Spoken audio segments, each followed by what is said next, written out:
Bom, esse outro marcador aqui, gente, é um marcador também baseado em PCR, né? Ele é chamado de RAPD, que traduzindo para o português é polimorfismo de DNA amplificado ao acaso. Esse eu acho o mais simplesinho de todos, eu acho ele, assim, o conceito dele eu acho ele magnífico, né? Porque é fácil de entender, muito fácil de entender, e mas ele tem uma série de desvantagens. O que é o RAPD? O RAPD são primes arbitrários para amplificar a sequência de DNA por PCR.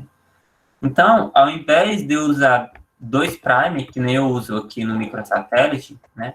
Porque no microsatélite eu uso dois primes, o forward e o reverse, né? O 5' 3' e o 3' 5'.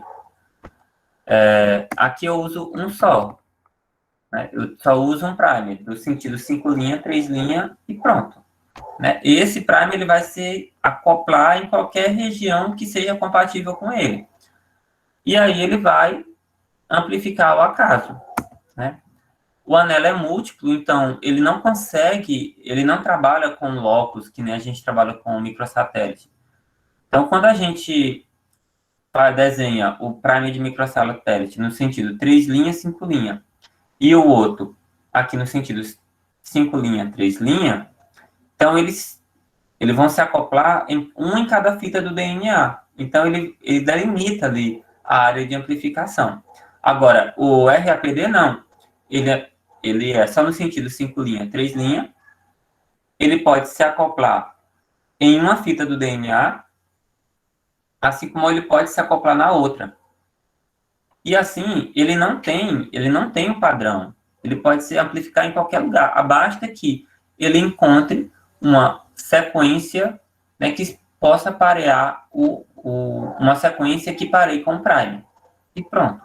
Então, ele vai anelar em todos os pontos possíveis, né? Então, por isso que eu chamo ele de anelamento múltiplo. E vocês vão ver que o gel do primer de RAPD, ele é muito diferente do gel de microsatélite. O gel de microsatélite, ele amplifica, no máximo, dois fragmentos. Um, se ele for homozigoto, dois, se ele for heterozigoto. Quando a gente vai olhar um gel de RAPD, a gente vai ver vários fragmentos. E esses vários fragmentos é resultado desse anelamento múltiplo.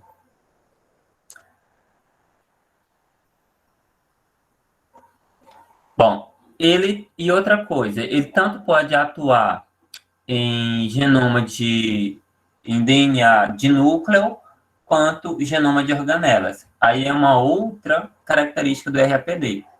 Porque o RAPD, como eu falei, ele não é específico. E o primer dele não é muito grande, o primer dele é pequeno. Então, como o prime é pequeno, a sequência de base desse prime é reduzida. Então, ele consegue achar homologia em vários pontos do DNA, inclusive de organelas, como mitocôndria e cloroplastos. Né? Então, quando ele faz esse alinhamento com organelas, a gente não sabe, na verdade, se aquele material que a gente está vendo ali é só DNA, ou é só organelas, ou é tudo misturado, certo?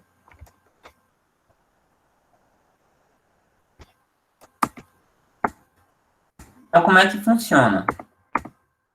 Opa. Então, cada banda no gel representa um locus de alélico. Então, ele só tem duas formas. Ou é presente, ou é ausente. Né? A matriz, ou a tabela, ou o fluxo, a informação gerada pelo RAPD é diferente da informação gerada pelo microsatélite. Enquanto que a gente vai ter no microsatélite lá um padrão de RAPD, ou um padrão de homozigoto ou de heterozigoto, aqui a gente vai ter um padrão de 0 ou 1, presença ou ausência. Portanto, né, ele é um marcador dominante. A gente não sabe quem é dominante e quem é heterozigoto, quem é homozigoto, quem é heterozigoto. A gente não vai conseguir fazer essa distinção. Outra coisa, os RAPDs provavelmente são resultado de processos que incluem substituição de nucleotídeos, né? Isso confere a formação de sítio de anelamento para primes. Bom, mas isso aqui é uma característica do RAPD, lá desde a sua obtenção. Então, o que que acontece? Isso, gente, é um prime um gel de RAPD. Ele é muito louco. Então, aqui a gente tem o LEDER, mais uma vez, né? Isso aqui é o resultado de uma eletroforese, né? Que aí aqui a gente casa uma aula de eletroforese com a aula do marcador.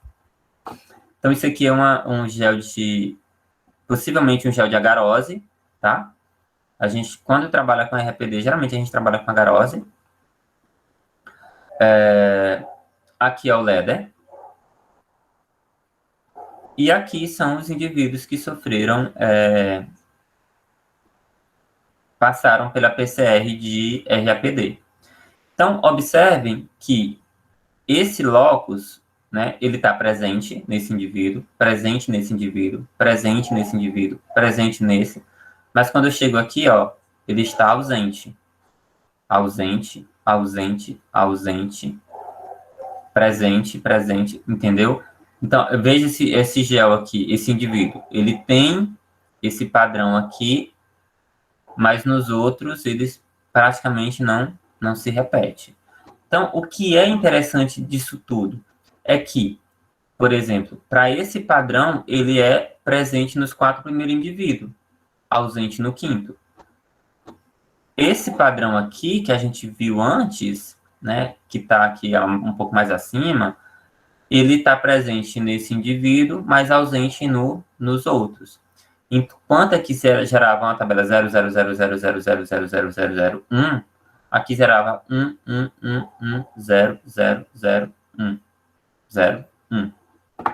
tá? Não sei se eu tenho aqui uma figura. Pronto, aqui tem uma explicação melhor. Então, é basicamente isso. Então, em cada indivíduo ou em cada coluna, você vai ter vários alelos, né? Se ele está presente, e você sempre vai comparar com os outros, tá? Se ele está presente, ótimo. Presente é 1. Se ele está ausente nesse outro indivíduo, é 0. Então, você sempre vai comparar.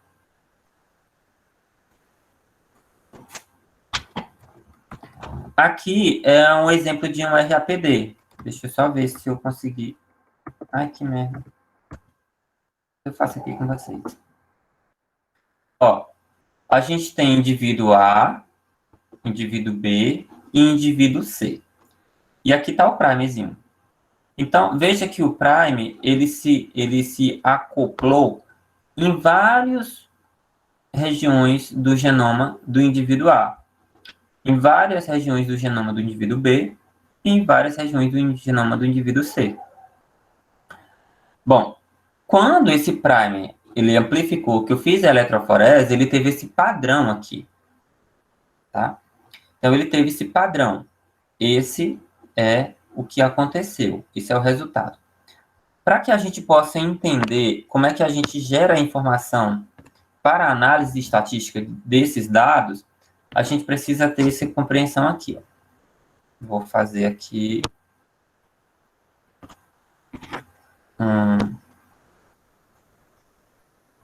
uma matriz, rapidamente, né? Então, a gente tem aqui a matriz. Então, o alelo A está presente aliás, o locus 1 está presente no indivíduo A? Tá, então eu tenho aqui 1. Presente no indivíduo B? Também. 1. Presente no indivíduo C? 1. O mesmo acontece para o locus 2. 1. 1. E 1. E aqui a gente tem nosso primeiro polimorfismo. No locus 3, ele está presente no indivíduo A, mas ele está ausente no indivíduo B. Então, aqui ele pega, ó, um 0. E aqui ele está presente no C. 1.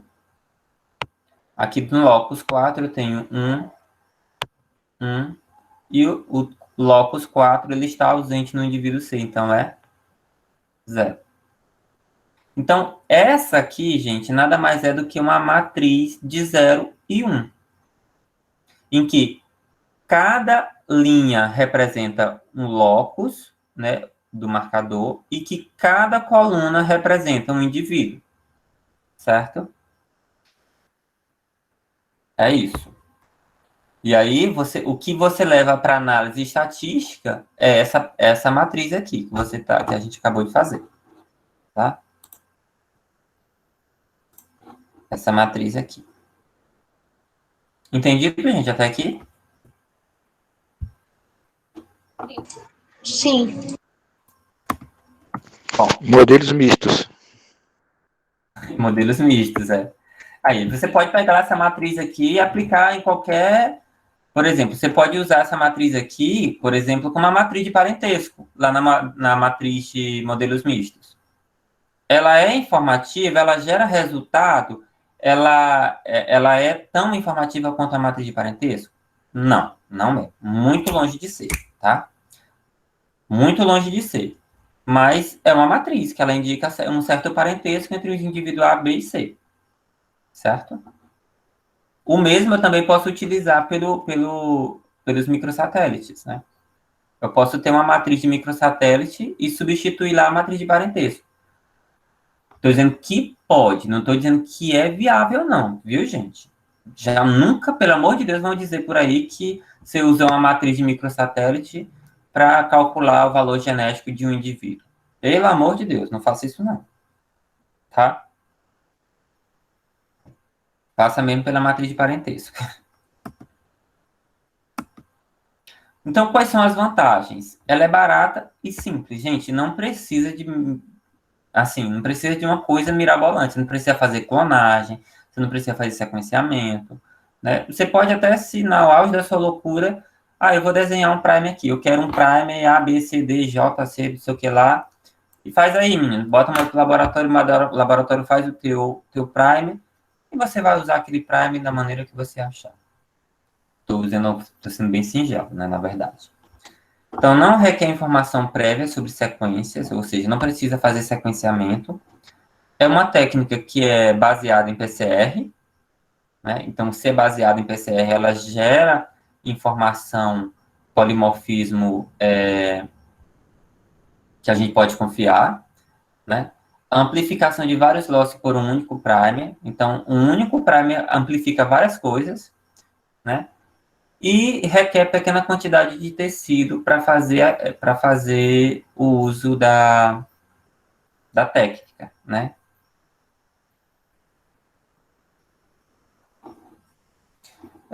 Ela pode ser utilizada também, principalmente para subespécies, né?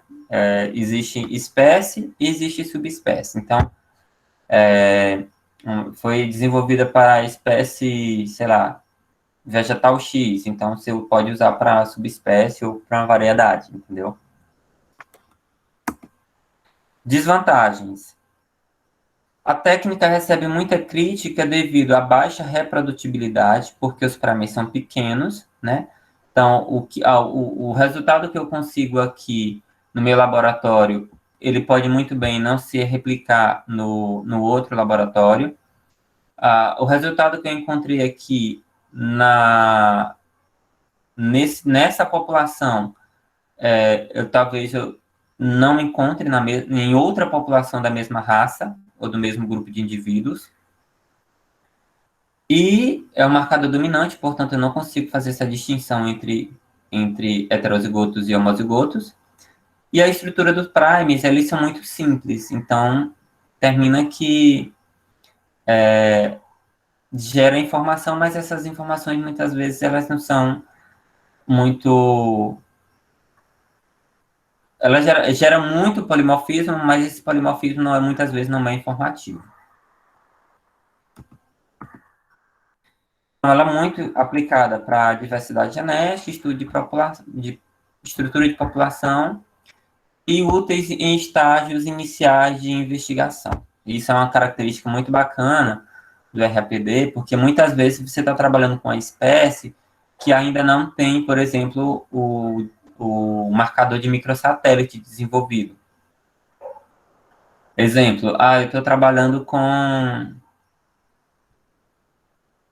uma espécie bem, sei lá,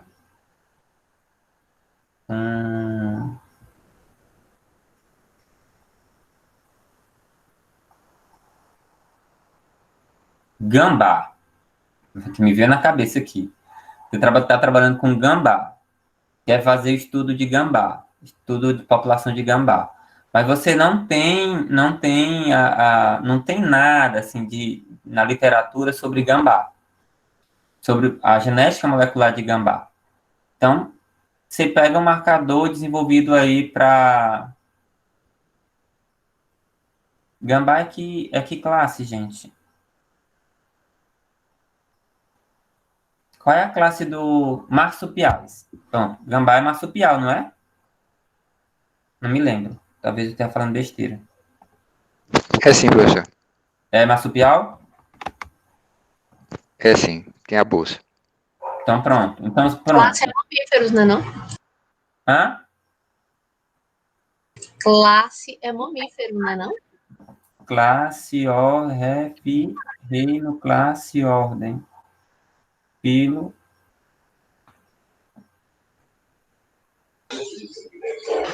Professor, eu vi aqui no Google, marsupial. Mas é marsupial. Classe é mamífero, mas ele é marsupial. Enfim. Então, Não, mas é a classe. Reino, classe. Não, é reino animal, a classe é que é dos cordados ou não cordados. Aí dentro dos cordados tem ficou. Quem é biólogo aí, por favor? Nos ajude, pelo amor de Deus. O filo é cordata e a classe é mamália. Essa. Tá. O filo é cordata. Isso. É isso mesmo. É reino, filo, classe. Eu tava pulando. Bom, mas ele é marsupial. Então, você pega aí um estudo de... Não tem nenhum marsupial. Então, sei lá, alguém, por algum acaso, desenvolveu um microsatélite para marsupial. Então, aliás, um RAPD para marsupial. Utiliza. Né? A partir dali, você consegue ir fazer investigação. As primeiras investigações. E aí, você pode, com o tempo, desenvolver, né, o microsatélite. Gente, eu não tenho certeza, mas eu acho que o RAPD ele surgiu antes do microsatélite. Eles fizeram muito estudo com RAPD. O pessoal de vegetal trabalha, pelo menos na minha época, trabalhava muito com RAPD. Por exemplo, lá no laboratório, lá na Embrapa, as meninas trabalhavam com RAPD de coco-babaçu. Eu acho que coco-babaçu é uma espécie que só existe no Brasil. Eu não sei se existe em outro país, em outro continente. Então, assim, não tinha nada de estudo genético de coco-babaçu. E as meninas usavam RAPD para trabalhar com coco-babaçu.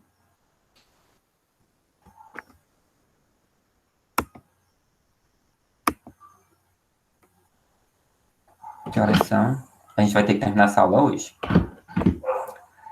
Outros marcadores. ISSR. Gente, não confundir ISSR com SSR. Eles são parecidos, inclusive na nomenclatura, no conceito, mas quando você lê o conceito de um e vê o conceito do outro, assim, no livro, às vezes você não... pelo menos eu sentia dificuldade. Não sei vocês, se vocês dirão. Mas eu sentia dificuldades, meu Deus do céu, qual a diferença? ISSR para SSR. São marcadores diferentes. A obtenção deles são diferentes. Mas eles são, ao mesmo tempo, muito parecidos. Muito parecidos. Então, é como se fosse uma modificação do SSR, ou seja, do microsatélite, mais o RAPD. Então, ele é um primer semi-arbitrário. Ele é arbitrário, mas não é tão arbitrário. Então, o que acontece? Ele usa a informação da distribuição aleatória de presença de microsatélite, ou seja, eu vou usar a técnica de microsatélite para desenhar os primer de maneira semi-arbitrária. Então, eu vou mostrar as figuras para ver se vocês conseguem entender melhor, porque pegando o conceito eu acho ele muito complexo. Então, ó, observa aqui, ó. O que é que a gente tem? Ó? A gente tem uma sequência AC, AC, AC, AC, AC. Então, isso aqui é o que a gente chama de microsatélite. Isso é o primer de microsatélite. Aliás, isso é a região, né, que eu quero saber do microsatélite, quando eu trabalho com o microsatélite. Por exemplo, repetindo, né? Quando eu trabalho com microsatélite, eu quero saber quantas vezes esse padrão aqui se repete. AC, AC, AC, AC, AC, AC. Quando eu estou trabalhando agora com ISSR, né, é diferente. Eu pego aquele padrão de repetição e uso ele como primer. E aí, o que é que eu faço? Eu boto uma base a mais aqui. E aí, essa base é que vai dizer se ele vai amplificar ou não vai amplificar. Certo? Da mesma forma, tá aqui, ó. GAA, GAA, GAA. Então, esse aqui é o padrão de repetição do primer. Aliás, é o padrão de repetição do locus. Então, lá no microsatélite, eu queria saber quantos disso aqui se repetia. Aqui não, aqui já é diferente. Eu pego isso e uso isso como primer. Então, isso vai ser o primer. E aí eu amplifico, eu boto duas bases ancoradas aqui, T e C. Lembrando que essas bases que estão ancoradas, que estão representadas aqui de G e T e C, elas são, vejam que elas são diferentes, totalmente diferentes daquelas que estão no primer. Né? Veja que aqui é AC, peguei e botei um G. Aqui é GA, botei um TC. Então, esse primer aqui, com o G no final, né, ele traz uma especificidade em relação... aliás, esse G, ele traz uma especificidade em relação a outro indivíduo, que possivelmente não tenha esse G. E quanto maior o número de bases aqui ancoradas, mais específico fica esse SSR. Ou seja, por exemplo, se eu botar aqui TC, sei lá, G, por exemplo, TCG, que G é a que menos se repete, né, aqui no primer. Então, TCG. Então, quando eu botar esse G aqui, mais específico vai ficar esse primer. Então, pode ser que ele não tenha muito polimorfismo. Então, a gente tem que ter cuidado com isso, tá? Na hora de desenhar esses primers. Então, a gente já pode utilizar esses primers já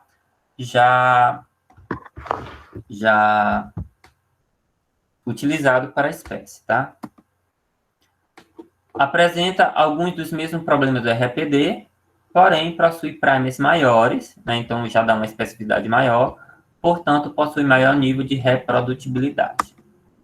Professor, Diga, meu amor. mas sempre começa igual o RAPD, 5 linha, 3 linha? Todos eles é no sentido 5 linha, 3 linha. Ah, tá certo. Vou só pegar uma água aqui, rapidão.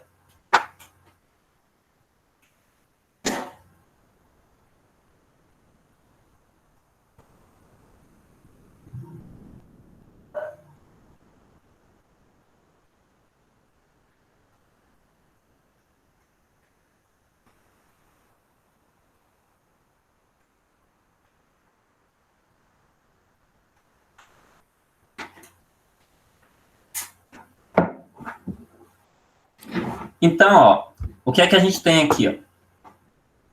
Esse exemplo aqui, ele traz dois indivíduos, e essa marquinha que vocês estão vendo aí colorida, que é TA, é a região de repetição. Ou seja, se eu estivesse trabalhando com microsatélite, eu queria saber o tamanho dessa região aqui. Só que agora é SSR e SSR. Então, o que acontece? Eu pego esse fragmento repetido, claro que não é ele todo, mas uma parte, ponho ele como primer e adiciono aqui uma base diferente dessas que estão aqui se repetindo. E aí, como esse primer,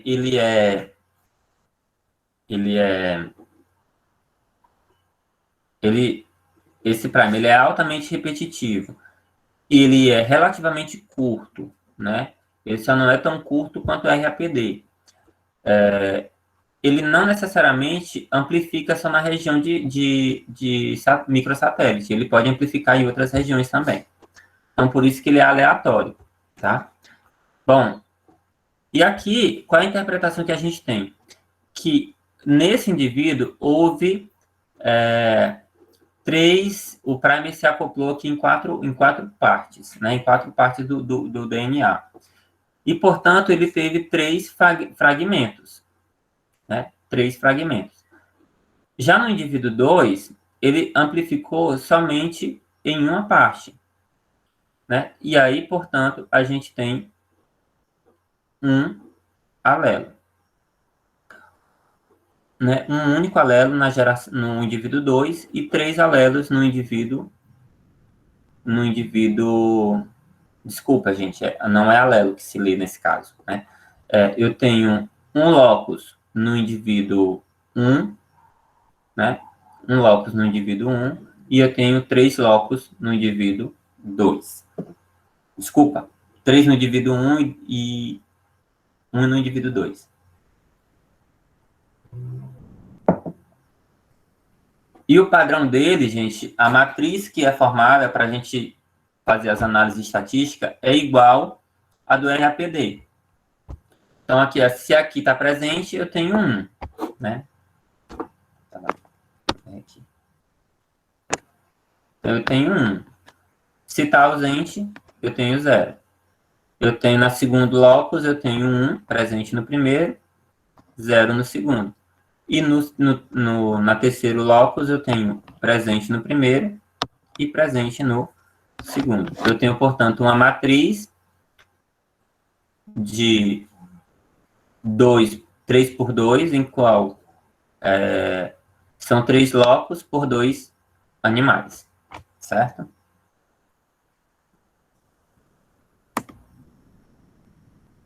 Olha aí o tamanho do desafio. Esse é o resultado de um primer de uma eletroforese de um primer de SSR, tá? É bem louco também, certo? Aí o processo é o mesmo, né?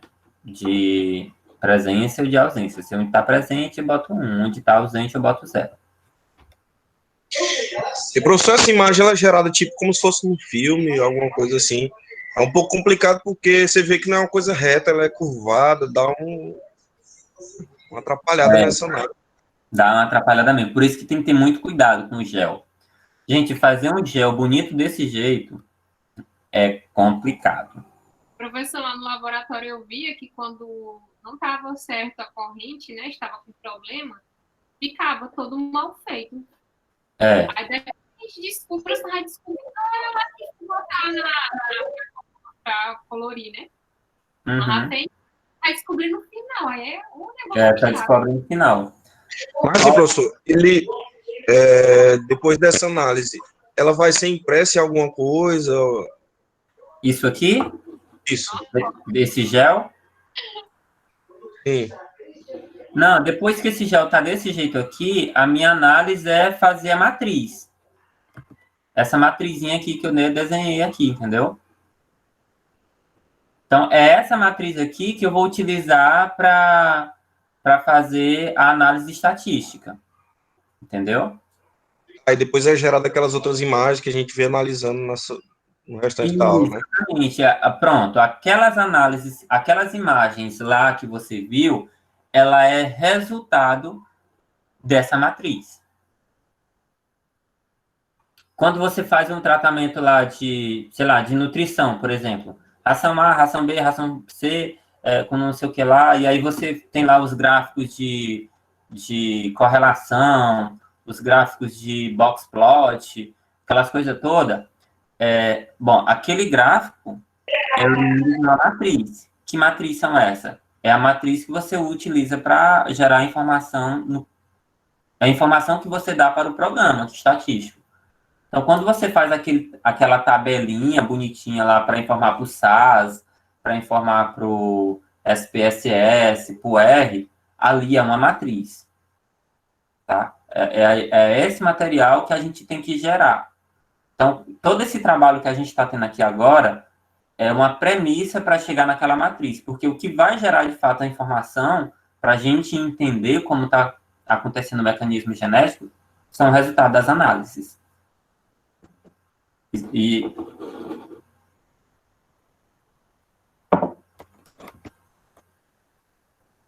isso aqui, gente, ela é... Imagina você pegar uma gelatina, você está na sua casa, faz uma gelatina e bota numa bandeja, né? Bota numa bandeja, de modo que ela fique bem fininha, né? Ou seja, um volume pequeno para uma bandeja bem grande. Ela vai ficar fininha, a gelatina. Essa é a conformação do gel de agarose. Tá? Do gel de agarose. Ela tem no máximo, meio centímetro de altura. Certo? E aí, a diferença é que esse gel, ele vai ter aqui a princípio é o mesmo, viu, gente? Na ponta dessa gelatina que você fez uns pocinhos, e cada pocinho você botou uma amostra de DNA com um reagente. Aí, no final da eletroforese, você pega essa gelatina, bota numa máquina específica para fazer essa fotografia. Aí, ela reflete uma imagem, tipo um raio-x, tipo imagem de raio-x, né? A luz passa pela gelatina, vê o corante que a gente utilizou, né? E aí, esse corante, essas sombras, elas são refletidas... No caso aí, ela está digital, né? Mas ela pode ser refletida no papel, ela pode ser refletida digitalmente, enfim. É isso. Esse é o processo de eletroforese.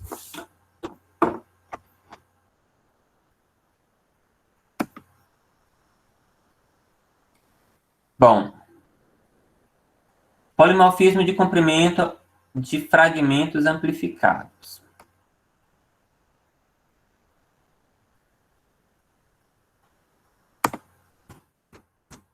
Bom, esse aqui eu acho o mais chatinho de todos, né?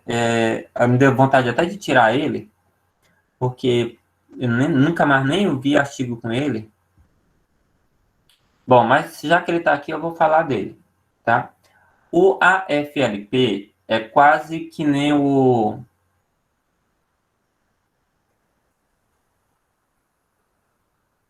RFLP, que a gente viu na aula passada, tá? Só que com PCR. Então, ele tem... como é que funciona? O número de bandas gerada vai depender do número de bases extras adicionadas à extremidade 3' do primer. Então, vamos precisar de primer, tá? E vamos ter que adicionar algumas bases após esse primer, né? Alterações em um simples nucleotídeo podem ser detectadas devido ao primer mispair nos locais adjacentes. Eu não sei nem que diabo é isso aqui. Estou tentando lembrar. Alterações de um simples nucleotídeo podem ser detectadas devido ao... Certo.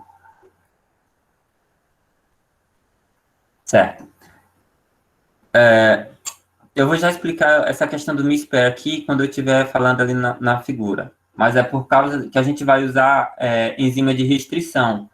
Então, quando a gente usa enzima de restrição para cortar o DNA, pode ser que esses primers aqui... Quando a gente faz a enzima de restrição, né, que picota o DNA, essa alteração, né, pode ser detectada por causa desse primer, Vou tentar explicar melhor ali na frente. O marcador dominante é o marcador dominante, então, mais uma vez, a gente vai trabalhar com presença ou ausência, né? E eles podem ser detectados quando há pequenas inserções ou deleções em fragmento de restrição. Bom, vejam que a base do funcionamento do AFLP, ele está em função do fragmento de restrição. Então, o que acontece, né? Cadê mesmo? Aqui.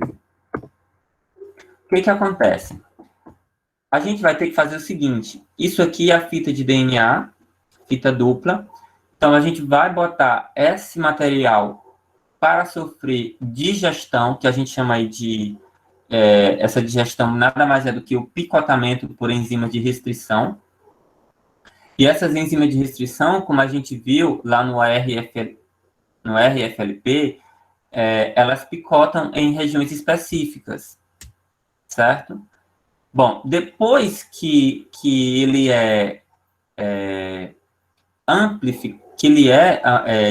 digerido, aí a gente vai adicionar um primer. Esse primer, ele vai acoplar nessas extremidades aqui, ó, onde tem os triângulos, tá vendo? Certo?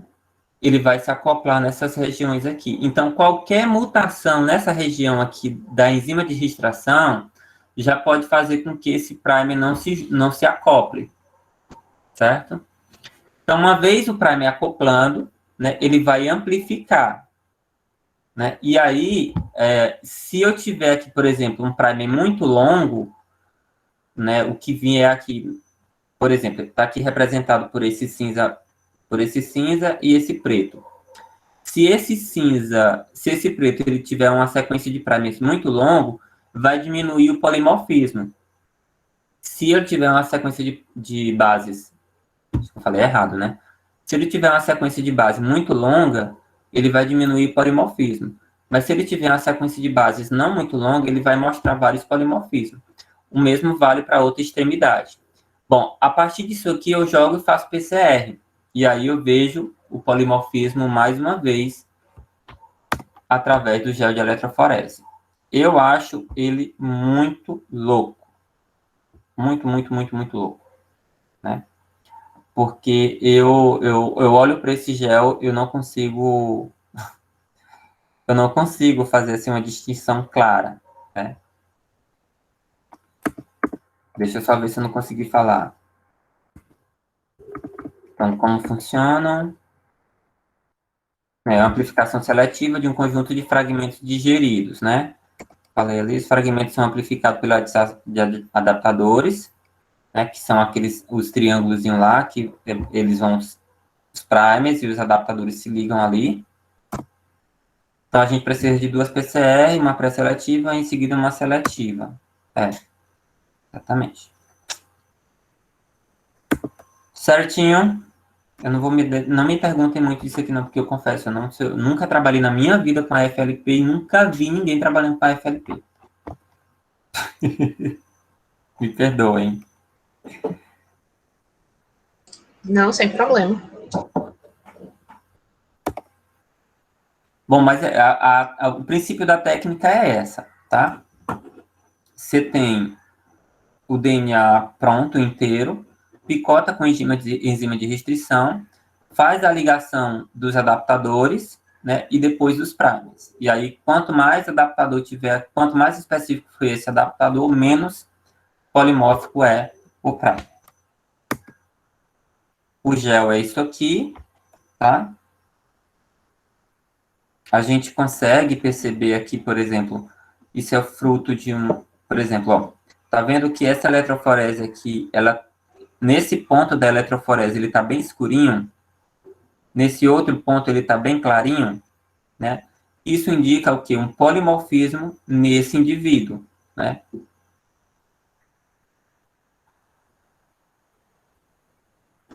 Certo? Vantagens. São altamente polimórficos. Então, gera muita informação.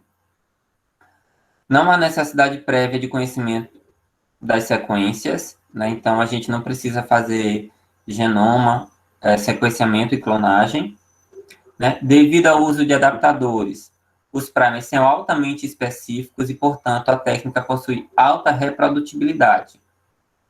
Né? Então, isso é muito bom. Então, eu posso fazer em qualquer laboratório, em qualquer população, que eu vou ter basicamente os mesmos resultados. Se os resultados são diferentes, é porque, de fato, são diferentes. A desvantagem: demanda autoconhecimento técnico e alta quantidade de DNA, e que esse DNA tem que ser de boa qualidade. Então, por exemplo, é difícil você trabalhar com a FLP, com a abelha, com insetos, de modo em geral, né? Não dá para trabalhar com a FLP com amostra de saliva, uma amostra de pelo, né? Então, a gente precisa de um tecido que tenha uma quantidade grande de DNA, né? Então, tem que ser sangue, músculo, enfim. Ou se for pelo, cabelo, tem que ser muito, né?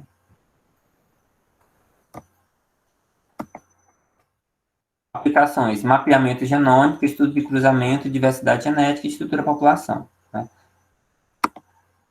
E aí a gente chega no último marcador, né, mais aquele que virou modinha, né, que são os SNPs. Então, a história dos SNPs, na verdade, os SNPs eles é a base para todo qualquer outro marcador que a gente viu, né? Mas hoje, só para resgatar aqui, tá?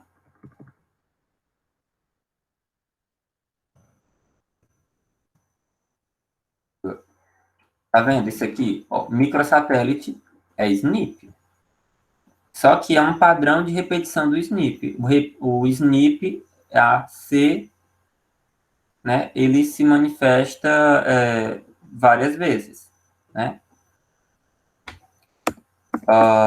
Nos RAPDs, também são SNPs. Não deixa de ser a base de todo marcador SNP. Então, o que é que causa, por exemplo, a presença ou ausência de cada um desses alelos?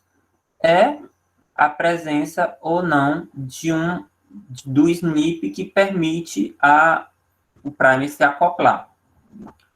Então, nesse caso aqui, ó, por exemplo, nessa terceira linha aqui, o primer ele não teve não teve uma sequência homóloga nesse indivíduo. Então, ele não se acoplou. E essa sequência só pode ser homóloga quando eu comparo as bases, né? Os SNPs. Mais uma vez, o SSR, mais uma vez aqui também, ele tem a sequência todinha, e aqui tá o G. Então, se o indivíduo tem G, ele vai amplificar. Se ele não tem G, não amplifica. Então, aqui é mais uma vez um polimorfismo de base, né? Mas só que esse polimorfismo ele é pontual, ele só me diz naquele ponto, ou seja, nesse ponto que tem essa sequência aqui. Em outra região ele não me diz mais nada. E ele só vai me dizer se há ausência ou se há presença. Aqui da mesma forma, tá? O AFLP também ele começa, a base dele também começa com os SNPs, né? Se houver uma mutação aqui de um SNP, essa enzima de restrição ela já não picota. Esse adaptador, se não tiver, se tiver cortado, mas o adaptador não for compatível, ele também não acopla, e o prime também, né? Por isso que ele é muito reprodutivo. E aí a gente chega nos SNPs. Os SNPs, ele, como eu falei, ele é a base de tudo. Só o que muda é como a gente olha para isso, né?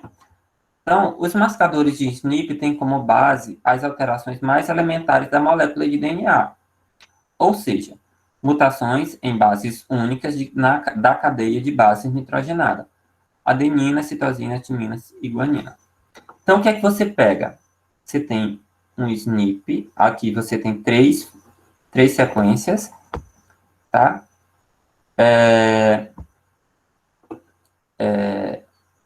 Aliás, 3 sequências, digamos que seja de 3 indivíduos, certo?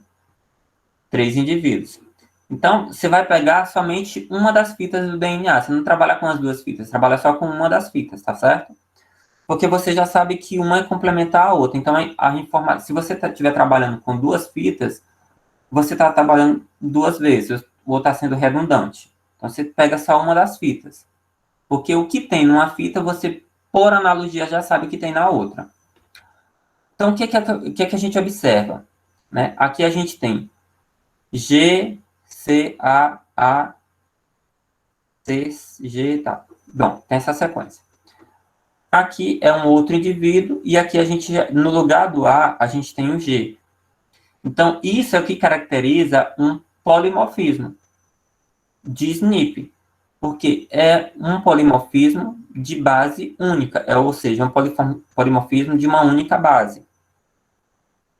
Então, basta que um indivíduo aqui, ele tenha bases diferentes, certo? Que é o caso. E aí eu pergunto, esse terceiro indivíduo aqui, ele é polimórfico em relação ao primeiro, ou ele é igual em relação ao primeiro?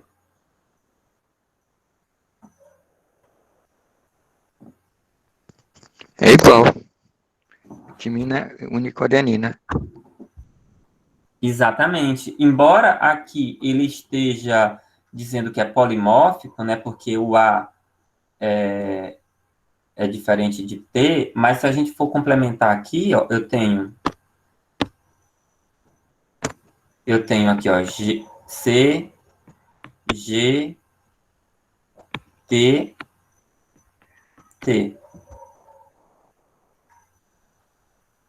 Certo?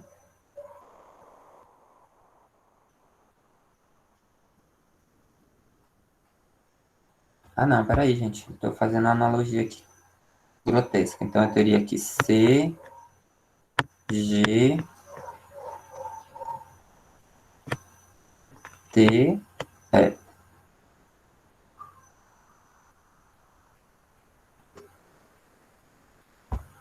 nesse caso, eles são polimórficos. Desculpa, gente, mas eles são polimórficos. Tá vendo que o padrão aqui é diferente? Por causa desse T aqui, ó. Mas eles são polimórficos. Desculpa, foi mal.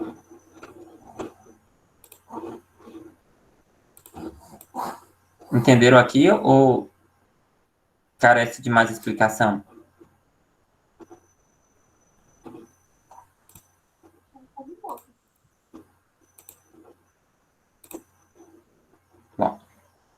Bom, então é isso que caracteriza o polimorfismo. Você vai encontrar uma base que diferencia de toda a sequência, né?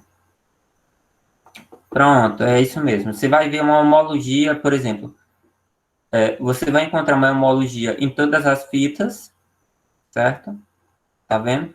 Mas a gente vai encontrar diferenças pontuais, que aqui é A, G e T. E isso faz com que cada indivíduo seja diferente. O que é que diferencia o que por exemplo, os microarranjos, microarrays, né, que o professor Lindenberg usa muito, né? Você pegar esses pontinhos aqui e detectar no genoma inteiro do indivíduo, tá? E aí, quando você trabalha com o genoma inteiro, você vai lá, ao invés de você trabalhar com 10 marcadores de microsatélite, 20 marcadores de microsatélite, você vai trabalhar na casa dos milhões, dos milhares, né? Na casa dos milhares. Então, por exemplo, na minha tese mesmo, eu trabalhei com, com 700 mil marcadores desses aqui, né? Então, você fazia a genotipagem do indivíduo, e aí você amostrava 700 mil pontos no genoma, né? Ou seja, 700 mil SNPs, ou também eu posso dizer 700 mil diferenças de bases nitrogenadas no genoma do indivíduo, né? E aí comparava um com o outro, né? Bom, SNPs têm se tornado marcadores de preferência, né? Exatamente pela sua abundância, ou seja, ele é muito abundante no genoma, em qualquer que seja o genoma, certo? De qualquer espécie, e pelo desenvolvimento de tecnologia de genotipagem em larga escala. Então, antigamente, as pessoas trabalhavam com o SNP assim, fazia PCR de um determinado fragmento, né? Aí pegava esse produto da PCR e aí filtrava, tirava todas as impurezas, deixava só o produto da PCR e aí ia fazer o sequenciamento desse fragmento. Gente, isso dava um trabalho, mas um trabalho que não era serviço de corno. Então, o que era que ele fazia? Você fazia a PCR, da PCR você pegava o pedaço amplificado e ia trabalhar nele. Então, você fazia uma PCR de, sei lá, de 100 pares de base, aí você ia fazer o sequenciamento de 100 pares de bases. Ah, você fez a PCR de 200 pares de bases, aí depois você ia fazer o sequenciamento de 200. E aí, era assim que a gente estudava o polimorfismo de SNP entre populações, ou entre indivíduos.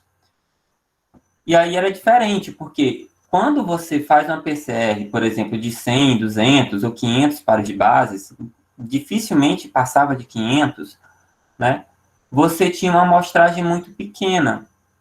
Enquanto a gente está falando de 700 mil, a gente está falando de 500 pares de base, né? E 500 pares de bases numa sequência, né? Adenina, timina, citosina, guanina, guanina, guanina, citosina, essa sequência única, ela não é muito informativa. Ela é informativa, mas não é muito informativa quanto eu pegar o genoma inteiro.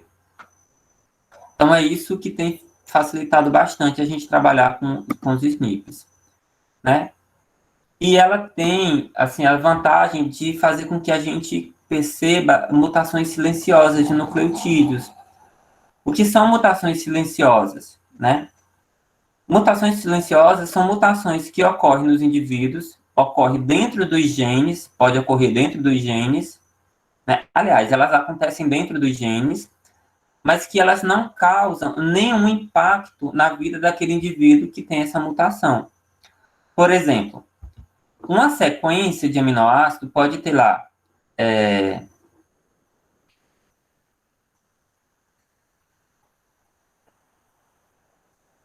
esqueci o nome do aminoácido que começa.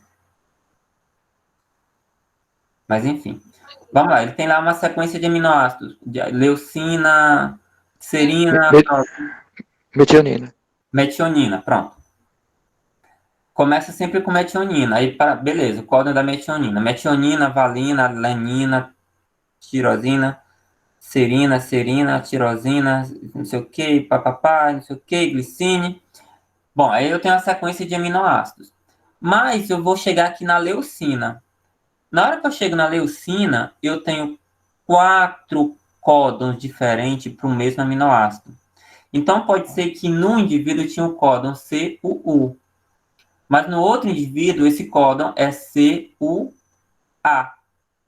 Então, é uma mutação de CUU para CUA. Então, mas é uma mutação silenciosa, porque, embora ela exista, mas ela não causou, né, uma mudança do aminoácido e, portanto, a proteína ela é sintetizada da mesma forma. Certo? Isso é o que a gente chama de mutações silenciosas, né? Elas são fáceis de serem percebidas porque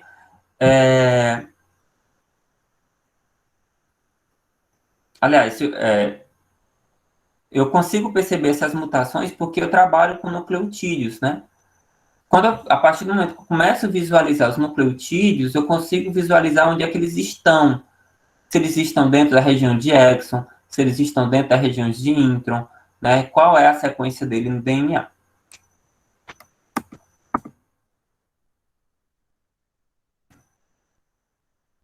Vantagens são altamente escoradas, né? Ou seja, facilmente da gente escorar ele com um outro polimorfismo, com outro marcador, com um outro fenótipo, né? As informações são de alta qualidade, né? Os primers são universais, comparações entre quando a gente compara entre taxas distantes, né? Por exemplo, o primer que foi desenvolvido para bovino, né? Pode ser utilizado para qualquer raça, para qualquer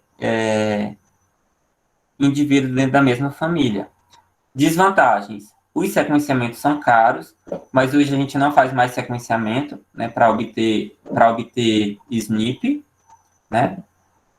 Algumas sequências são difíceis de serem sequenciadas devido a poly-A, né, a sequência poly-A, que é uma característica dos eucariotos, né?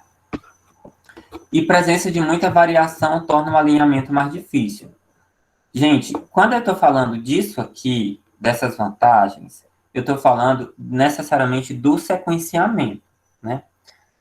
Porque o sequenciamento, ele é a ferramenta que a gente tem para chegar ou para montar o genoma de todos os indivíduos. Então, se eu quero montar o genoma, sei lá, do Arthur, eu vou ter que fazer a extração do DNA, picotar todo esse DNA dele e fazer o sequenciamento desses pedaços que foram picotados. E a partir do momento que esses pedaços são sequenciados, eu vou fazendo uma montagem desse genoma, né? Para tu ver como o negócio é complexo. Eu pego o genoma inteiro, picoto ele todinho, faço o sequenciamento desses pedaços e depois eu vou montando como se fosse um quebra-cabeça, certo?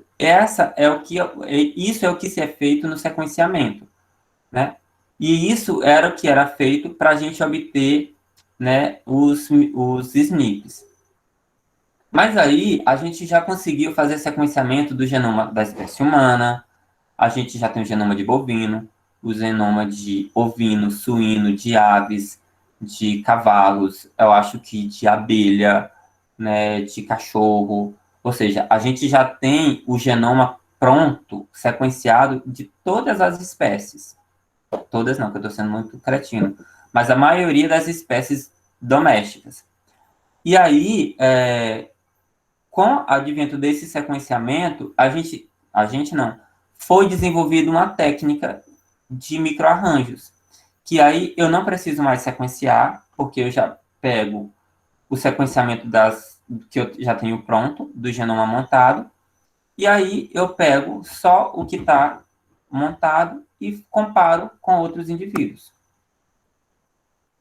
Né? Bom, eu vou já explicar isso aí depois, já. Bom, polimorfismo de SNP, ele pode acontecer de algumas formas, né? São as transições, quando ocorre a substituição de uma purina por outra purina e de uma pirimidina por outra pirimidina. Eu vou tentar lembrar agora quem é pirimidina e quem é pirimidina. Deixa eu buscar aqui no Google, que ele vai me dizer, que não vou lembrar, não.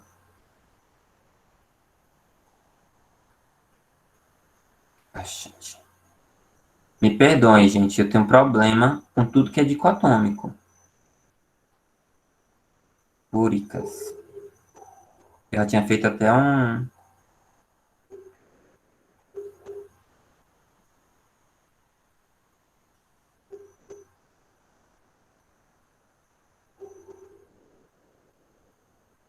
esqueminha para eu saber.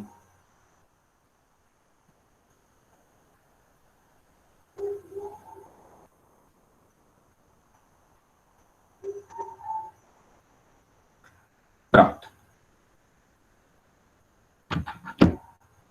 Vou escrever aqui, ó. Adenina. Opa.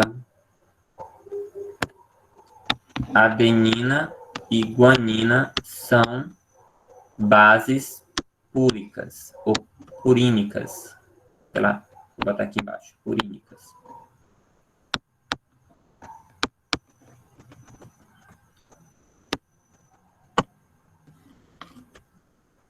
e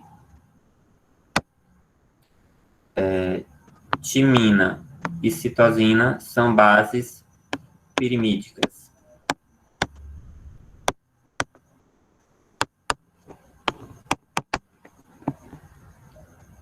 Certo? Isso é isso, tá?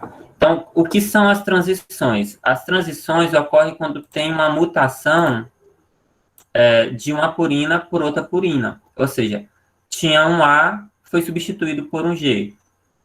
Certo?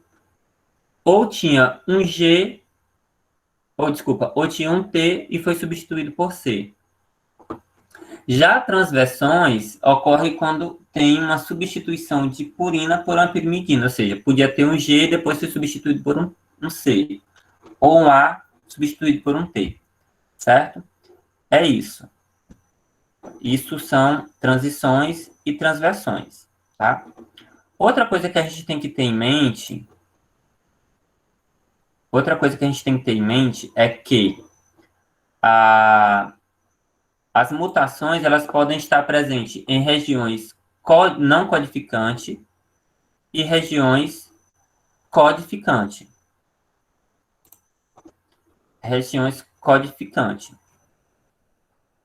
Então, regiões codificantes, não codificantes, pode ser regiões de X, de intron, né?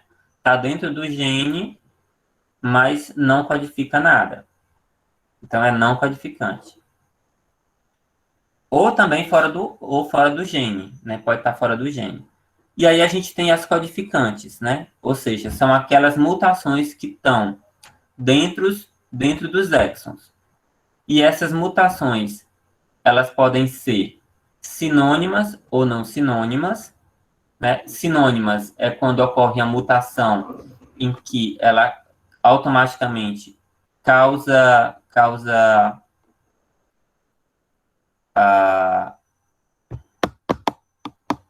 acabei de falar, gente. Mutação dentro do gene codificante sinônima ocorre quando tem mutação silenciosa. Pronto. Ou seja, mutação silenciosa. Então, essa mutação ela é silenciosa, portanto, eu chamo ela de sinônima, porque ela vai dar origem ao mesmo aminoácido. Então, não vai ter problema nenhum. Então, ela pode ser não sinônima. E aí, se ela não é não sinônima, o indivíduo pode ter ou não problema. Então, se o indivíduo não tem problema, ela é conservada. Ela passa de geração para geração. Agora, se ela causa algum problema, alguma letalidade, ela é não conservativa. Então, o indivíduo surgiu ali, o indivíduo não consegue sobreviver, não se reproduz. Então, ela é isso. Tá? Ela morre ali, com o indivíduo. Deu para entender, gente? O que eu acabei de falar?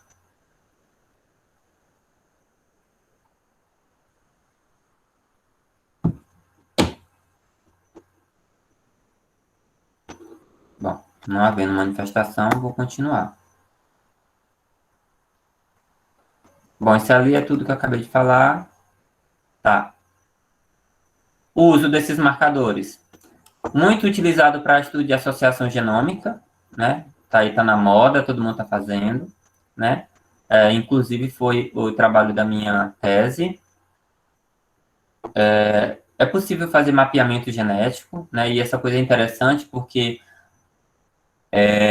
a gente consegue saber se dentro da família, dentro de uma população, existe a possibilidade de ter alguma doença genética, confirmação de paternidade, identificação individual, né? A famosa rastreabilidade, né?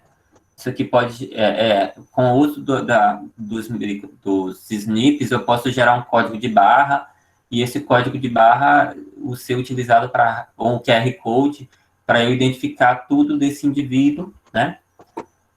Detectação de doenças genéticas ou polimorfismos associados à característica de produção.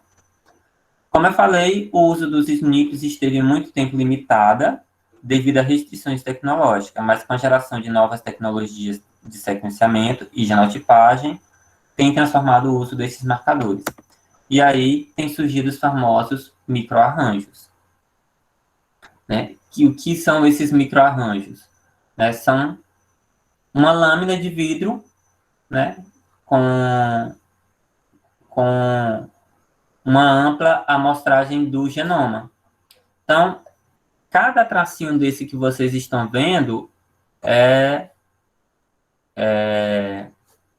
um microarranjo, né? Então, aqui eu tenho, acho que para 12, então, nesse microarranjo eu posso analisar 12 indivíduos, né? A constituição dos marcadores que tem cada um desse tracinho é igual, né? Isso aqui, cada tracinho desse tem os mesmos marcadores, e aí eu só faço comparar o que isso aqui tem em relação ao que a minha amostra, com o que a minha amostra tem. Né? Então, eu ponho um fragmento, um produto da minha amostra, do meu genoma aqui, em cada uma dessas canaletazinhas, e submeto eles a uma análise dentro de um aparelho. Claro que não é tão simples da maneira que eu estou falando, né? A gente precisa fazer alguns tratamentos, tanto na lâmina, né, quanto... Meu Deus, cadê esse botão? A gente precisa fazer tratamentos tanto na nossa amostra quanto nessa lâmina. Então, a gente vai fazer um processo que não é muito complicado do ponto de vista de fazer em laboratório, né? A parte complicada é tudo automatizada. Então, você joga a amostra aqui, nessa lâmina, pega essa lâmina, joga dentro de um aparelho, e ele vai te dar os resultados prontos. Né? Prontos assim, ele vai te dar a matriz, né, bruta, com todos os indivíduos e todos os marcadores. Né? Ele já te dá a matriz pronta. Certo? O programa, quando sai do aparelho que faz essa leitura, ele já te dá a matriz pronta. Agora, é uma matriz gigantesca, né? Por exemplo, se você está trabalhando aí com, sei lá, 100 animais, sei lá, na minha tese eu trabalhei com 1.500 animais por um chip de 700 mil, então a gente vai ter aí uma matriz de 700 mil linhas por 1.500 animais. Então, veja que é uma matriz gigantesca, né? E aí não dá... Você nunca que o ser humano vai ser capaz de trabalhar esses dados se não for com o uso de computador, né? E eu ainda digo mais, computador potente com programas específicos, né? Então, é isso que acontece. Então, essas BIDs, elas carregam milhões de transistores, que são lâminas sólidas, nas quais fragmentos de DNA de fita simples, denominados sondas, são depositados e imobilizados de forma ordenada e em áreas específicas chamadas de spots. Pronto, era spot, gente, que eu queria dizer. Cada tracinho desse é um spot, tá? E aí aqui tem uma sonda, e no final dessa sonda... O que é essa sonda? A sonda nada mais é do que uma sequenciazinha de nucleotídeos. E aí no final dessa sonda tem um nucleotídeozinho sobrando. Aí você vai pegar a amostra, joga dentro desse spot, ele vai se acoplar com essa sonda. Se for compatível, a gente vai ter um marcador. Se não for compatível, a gente vai ter outro marcador. Certo? Alta cobertura do genoma com marcador, ou seja, a gente, no caso aí, para bovinos, tá? Tem, em média, um marcador para cada 50 mil pares de bases, né? Então, torna possível particionar 100% da variabilidade genética, permitindo estimar se o valor de uma substituição de um alelo para cada locus envolvido na característica. Isso aqui é meio complexo, mas é tipo isso. Eu pego o genoma inteiro, por exemplo, o genoma da espécie humana tem 300 milhões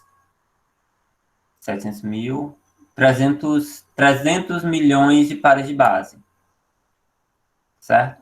Então, divide aí 300 milhões por 50. 1000, né? Então, aí você vai ter um marcador a cada 50 mil do genoma. E aí, eu não faço ideia de quanto vai ser aqui, mas não sei nem quanto. Deixa eu ver se eu consigo fazer. 300 milhões é 1000 milhões. É isso, acho que não é nem milhões, acho que é mais. Dividido, acho que na casa dos bilhões, mas vamos botar aí por 50. Não, tá longe. Ó, se eu pegar aí, ó, um marcador numa distância de 50 mil em um genoma de 300 milhões, eu fui aqui na minha inocência, na verdade eu vou ter 6 mil marcadores. Então, eu tenho 6 mil marcadores, a gente está falando de 700 mil, então tá coisa surreal. Então, é muito marcador, e esses marcadores são, teoricamente, igualmente espaçados de um marcador para outro. Certo?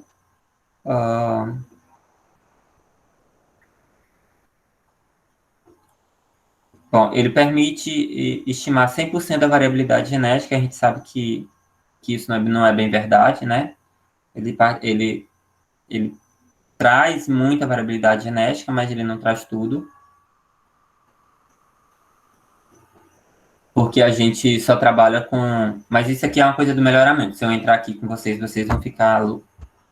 A gente aqui vai ficar meio doidão da cabeça. Não vou discutir essa 100% da variabilidade genética aqui não, tá? Mas é possível.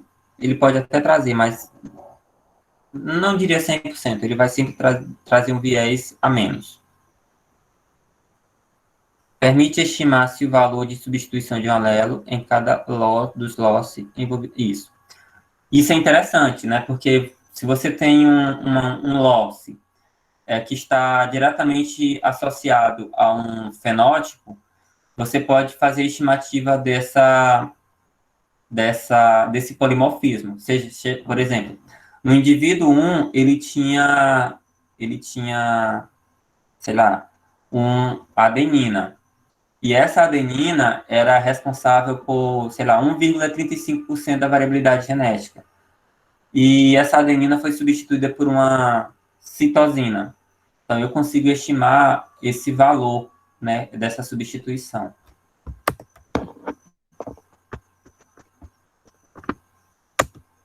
Bom, isso aqui é uma coisa relativamente simples. Então, os marcadores moleculares, eles têm sido utilizados no melhoramento genético, né? Primeiro, para a gente conhecer características de interesse, novos fenótipos, seleção de indivíduos superiores, né? Avaliação de genes envolvidos em características de importância econômica, né?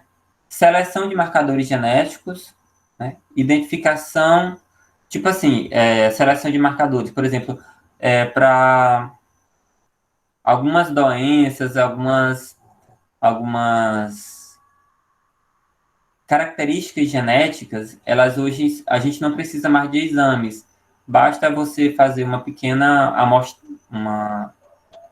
quando eu digo assim, não precisa mais fazer estudo do genoma, basta você fazer um exame coletando só uma amostra de sangue e ali você já tem um marcador, né, para aquela doença ou não.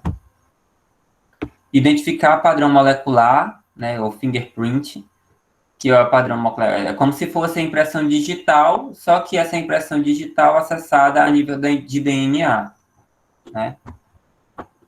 É possível fazer seleção assistida por marcadores, né? Por muito tempo tentou-se fazer a seleção assistida com microsatélite, mas aí não dava certo. Mas hoje está sendo possível, né, fazer a seleção assistida por marcadores, mas com base somente nos SNPs, né? Estudo de espécies perenes de ciclos longos sem a necessidade de esperar o indivíduo atingir a idade adulta, né? É uma grande vantagem da molecular. Então, hoje eu posso estimar o valor genético de um indivíduo mesmo antes dele nascer, né? Com base nos marcadores moleculares. Meus queridos, eu sei que a aula foi longa, ela está gravada, depois, do meio para o fim, eu acho que vocês talvez não tenham rendido tanto, mas vocês dão uma revisada lá depois, e qualquer dúvida, retorna comigo que a gente vai conversando.